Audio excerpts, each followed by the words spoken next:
Hindi malinaw details paano makakarating sa option yan sa TikTok. Meron ako TikTok shop, affiliate ako. Okay. So, ayan, nag-comment nga siya about sa tutorial natin kung paano i-convert ang GGives into cash. So, medyo nalito siya. Kaya ngayon, tuturo ko ulit sa inyo, slowly.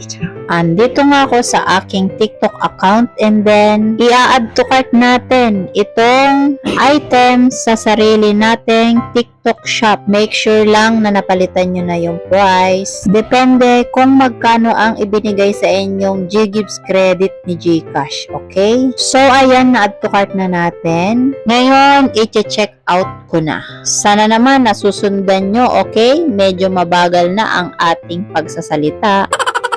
Once na-check out na nga natin, hahanapin naman natin ngayon ang payment method. So, ayan, kung nakikita nyo, merong GCash option. Pagka-click ng GCash option, ayan, i-place order na agad-agad. Tapos, magdadirect siya dito sa ating browser. Lagay nyo lang yung inyong GCash account and then click next. Tapos, antayin yung code na iti-text sa inyo ni GCash. Pag dumating na nga yung code, syempre, ilalagay na natin and then click natin yung next. Pagka-click ng next, syempre mag-a siya ng 4-digit PIN. I-enter lang natin ang ating PIN.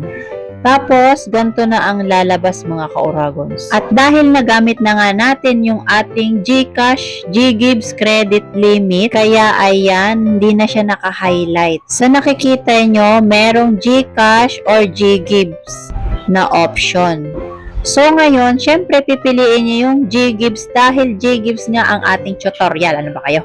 Kapag okay na, ayan, may nakalagay dyan sa baba na Pay Now. And then, pag napindot nyo na yung Pay Now, congratulations. Oh, sana naman na-gets nyo na yung ating tutorial about kay GGives kung paano ito i-convert into cash. Kung kayo ay may mga TikTok shop account, siguro magigets nyo kung ilang days ba ang aantayin bago ito ma-withdraw. Okay?